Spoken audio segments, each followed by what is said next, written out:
All right, what is up, guys? We are still working our way through the complete marketing funnel, and today what I wanted to do is talk about the email. So, in the last video, we talked about the asset, the thing that you're offering to them for free to add value to their lives. Today, I want to talk about once you get their email, what do you do with it? So, I'm Spencer Johnson from the Haven Agency. Super excited to have you here. Let's dive in. Once you get their email, it is time to engage again. This is kind of like the second piece of the second funnel that you're creating. So remember, there's the funnel that you've got to develop to guide people into your marketing funnel. That would be through advertising. And now this is guiding people to actually convert into a customer, right? Kind of crazy how we have multiple funnels that have to function in multiple different ways, all at the same time, so that you ultimately fill your pipeline. So there's actually a framework to your emails that I wanted to discuss. Again, this is a good amount of this is coming out of the Marketing Made Simple framework, but there are obviously some little adjustments after having used it, implemented it, and kind of developed it out a little bit more. There are a couple of pieces that you need to know. So this is a series of 8 emails that you're going to send over the course of 14 to 20 days, depending on the testing that you do, how well people engage with it, at what point people are converting. So let's talk about email number 1. This is where you deliver the value that you've promised. So what you'll do with this is basically do nothing more than say, here is that thing that you requested. That might be the PDF, that might be images, that might be a report, that might be a free call, whatever it is. That is like, here, you requested this, so there you go. Don't try to do too much more selling. This should be very, very simple. So email number 2 is reintroduce the problem. Why did they come to you in the first place? Why might they need you? And just remind them that they have expressed some interest in you, and this is probably why they got to you.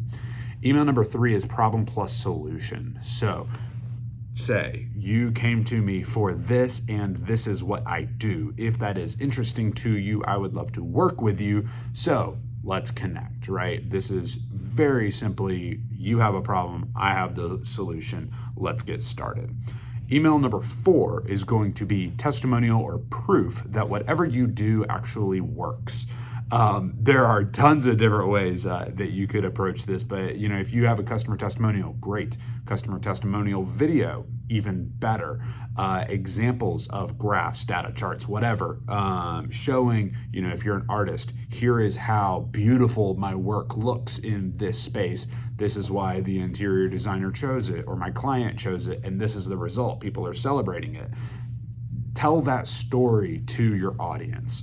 Email number 5 is handling objections. So why would somebody not work with you? Let's go ahead and get it out there. Let's address it and say, people might not use me for these reasons. However, this is the argument against that. This is, the handling of the objection, like I said. Email number 6 is a little different. This is shifting the perspective. So this is, I know that you're probably thinking X, when in reality, Y is true. Okay, so I'll define that a little bit better for you. This is, you might be thinking this is how it is, but this is how it could and should be when you work with me, okay? Email number 7 is the sales letter, the big ask. This is a long email. This is your entire sales presentation summarized into the flow of, the StoryBrand framework.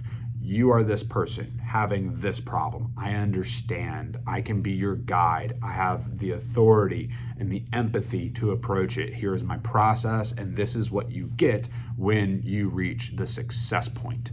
So fill that out. Fill out that whole StoryBrand framework and implement it into an email. Finally, email number 8, which is often missing. This is the last ditch effort. This is, hey, Spencer, hey, Jim, whoever it might be. I've reached out to you 7 times before. I don't know if you found any of this interesting. The only reason why you're getting this email is because we haven't connected yet. So I'll stop emailing you or go ahead and connect. Cool? Thanks, Spencer Johnson. That's all you got to say. It's really just like, hey, I'm done. Like, obviously, these 8 emails didn't matter to you. That's totally cool. A no by not getting an email back or not booking a call is better than just stringing them along even longer. I would rather get a no than have 1,000 maybes. I don't know that that's true. Maybe 5 maybes. So that's kind of the email flow. That's the framework. We can help you kind of fill these out.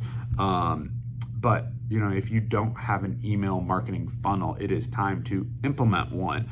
Spread these out over 14 to 20 days. This is a way to automate the reach out, the sales process to potential customers. That's all I got for you today. Next time, I am going to be talking about getting people into the marketing funnel through advertising. I've talked about this before, but we're going to go into it a little bit more detail. So I'll talk to you soon. Thanks.